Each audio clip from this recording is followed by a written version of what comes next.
When it comes to the great conqueror, Alexander the Great, and his thoughts on the city-state of Sparta, we can gain some insights from historical accounts.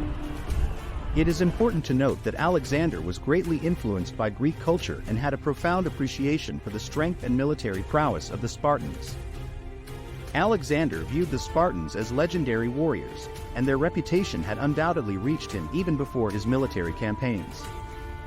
Known for their strict military training and discipline, the Spartans were renowned throughout ancient Greece for their bravery and valor. This admiration was likely fueled by Alexander's own military ambitions and his desire to create a formidable army. Sparta's militaristic society would have resonated with Alexander's own vision of a strong and powerful empire. He sought to establish an empire that would surpass any that had come before, and Sparta's martial traditions must have seemed like an inspiration for achieving such a goal.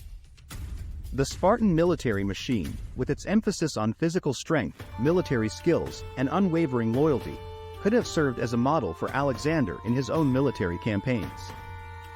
Furthermore, it is believed that Alexander may have drawn inspiration from the legendary Spartan king, Leonidas I, and his last stand at the Battle of Thermopylae. This battle, fought against the mighty Persian Empire, showcased the Spartans' unwavering commitment to duty and showcased their ability to hold off a vast enemy force. Alexander's own military campaigns were often driven by a desire to emulate the feats of legendary leaders and warriors, and Leonidas' heroism would undoubtedly have left a lasting impression on him.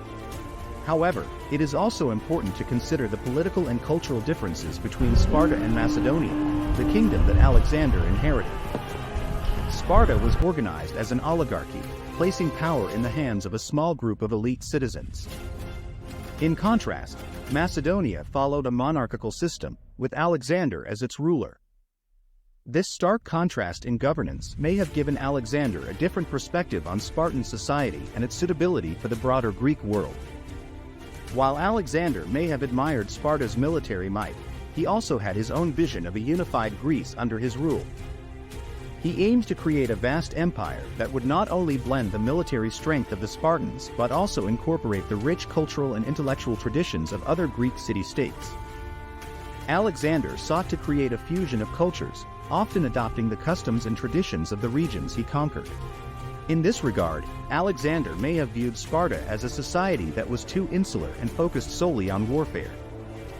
His vision went beyond military conquest.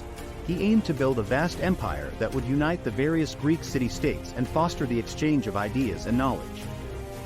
While the Spartan way of life undoubtedly held appeal for Alexander, he may have seen it as limited in its ability to contribute to the broader goals of his empire-building ambitions.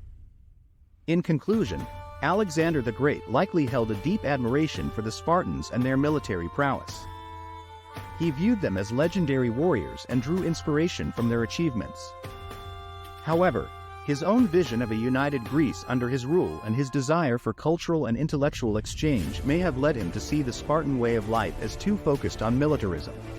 Ultimately, Alexander's perspective on Sparta was likely shaped by a combination of admiration and a recognition of its limitations in achieving his greater ambitions.